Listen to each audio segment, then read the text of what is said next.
Mwiriwe neza abakunzi ba Rwanda Updated News yes na High TV Rwanda. Tukaba turi aha rero tukaba tugiye kubagezaho inkuru ya politike. Twibanda n'ubundi nk'ibisanzwe ku mutekano, politiki na diplomasi mu karere ka Afurika y'ibiyaga bigari barabizi. Tugenda tugera hose.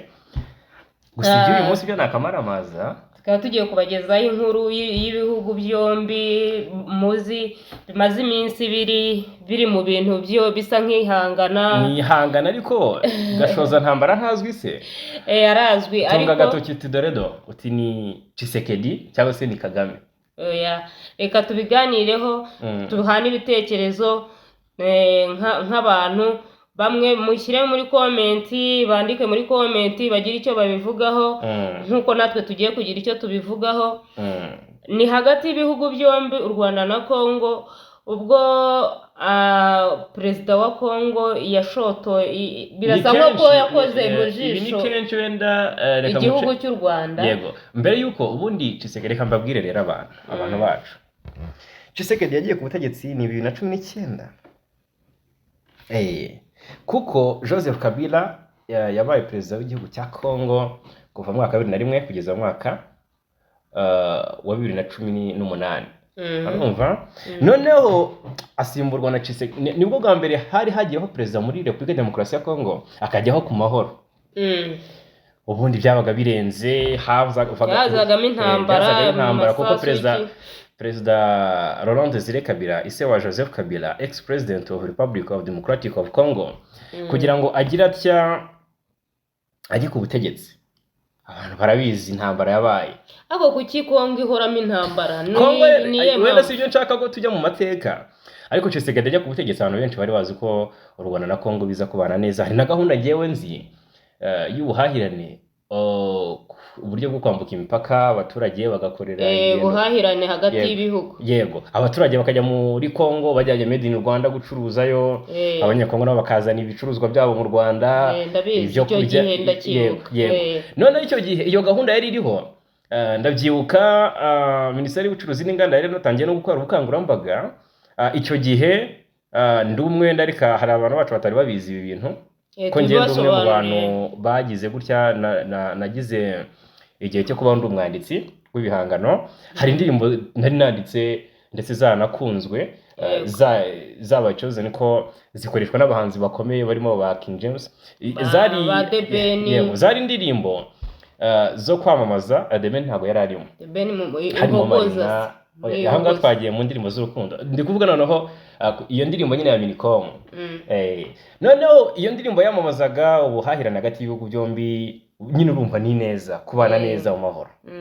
2021 M23, umutwa M23 wari warameneshejwe muri Kongo, umutwe w'abanyekongo bavuga Ikinyarwanda cyane cyane bavuga ko Abatutsi babuzwaga ari perezida w'u Rwanda urimo kuyitera ngo ni uyiri inyuma, ngo uyishyigikiye, uyiha abasirikare ibikoresho ibiki kubazonga. Yego, ngo niyo mpamvu iri kubazonga. Noneho ndatekereza ko impamvu barimo kwiha u Rwanda ni iyo mpamvu ya M23 bashaka kwirukana mu gihugu ikabananira, bagatekereza ko u Rwanda ari urunyembaraga rufite igisirikare gikomeye, ari rwo rurimo gutera inkunga M23. Ibaze kandi yabazonza none bashaka kurutera. Reka wenda tubyemera u Rwanda reka rufashije M23 aka kanya bibaye ari byo rufasha M23 ikaba yakuzonze gutyo watinyuka gutera u Rwanda. Ntabwo bishoboka kandi abitekereza. Ubwenge buke rero, ubwenge buke burushya amaguru niko bavuga. Noneho Tshisekedi rero ubwo propaganda ziratangira, agenda yamamaza ko u Rwanda rumuzengereje, rumusahura mu bihugu bitandukanye ahagiye hose. I New York arabivuga, i Paris, Okay, noneho ibice birafatwa koko. M23 ifata ibice, FARDC yabangira ingata. Turabibabwira kenshi. Ariko Tshisekedi noneho aho ageze kwemera ibiganiro na M23 yarabyanze. Yarabyanze. Niyo mpamvu yihagarara. Ejo bundi rero icyo tuje no kugaruka aka kanya nakamaramaza. Reka tuvuge kuri amagambo yatangaje igihe yajyaga muri Rwanda, muri Angola mu nama y'umushyikirano. I Rwanda rero ikintu yakoze yagiyeyo abizi neza ko perezida Kagame atari buze, noneho asa nk'ugira ngo agaragaze ko u Rwanda rwigumuye, rwanze kugira gute, we nta kibazo afite, umutima we nta kibazo. Aha ngaha noneho ariko yahisemo agasuzuguro, aho yabyiciye yabyibagiwe, yari yibagiwe se ko ba minisitiri b'ububanyi n'amahanga bari babanje Rwanda umunsi umwe mbere y'uko yari abizi, kuko na nyuma yageze aharigamba Yesu mu ruzinduko yagiriye mu gihugu cye hariya tuje tukagaragara hano muri Kasaye. Rero ariko iba bivuze ambasaderi w'u Rwanda, minisitiri w'ububanyi n'amahanga w'u Rwanda, ambasaderi Jean Nduhungirehe yari yarabibwiye abantu, yari yaranabimubwiye, Tshisekedi yari abizi ko i Rwanda ibi rwose ibiganiro byanasubitswe bitari bube, bitari ngombwa ko yakwirwa wewe arakomeza aragenda, ahubwo agirana ikiganiro na Lorenzo umuhuza ariwe perezida wa Angola, ndetse na Uhuru Kenyatta umuhuza mu biganiro. Yego, noneho rero reka turebere hamwe. Tshisekedi yongeye kwikomoga ku gatuza avuga ko mugenzi we Paul Kagame w'u Rwanda ngamutinya. Ni muri ubu buryo rero yabitangarije mu mujyi wa Mbujimayi, ni mu ntara ya Kasayi y'Iburasirazuba, ni kuwa 4 tariki 26 mbere ya Noheli, nyuma gato mbere ya Noheli, ni nyuma y'umunsi umwe Noheli baye 26. Abantu rwose aragenda ababwira ko perezida Kagame amutinya, atuye mutipe ibaze. Rero mu nyumvire y'agasuzuguro perezida w'igihugu kwita mugenzi wa turiya mutipe, mwaye mugira icyo mubivugaho. Kimwe n'izindi ngendo rero perezida wa Kongo amaze iminsi akorera imbere mu gihugu cye, uru rugendo narwo yarwifashishije nk'umwanya wo kwibasira u Rwanda na perezida Paul Kagame. Ni nyuma yuko ku cyumweru tariki 15 Ukuboza nk'uko twababwiraga bagombaga guhurira mu nama yagombaga kubera u Rwanda muri Angola, gusa birangira uruhande rw'u Rwanda rufashe icyemezo cyo kutayitabira bitewe nuko Kinshasa yari yamaze kugira gute ku munota wa nyuma kwisubira, nyuma yo yari yamaze kwisubira ku munota wa nyuma ku ngingo yo kujya mu mushyikirano n'umutwa M23 n'ubundi wamuzengereje, uwo ngo wavuga ko ufashwa ngo n'igihugu cy'u Rwanda.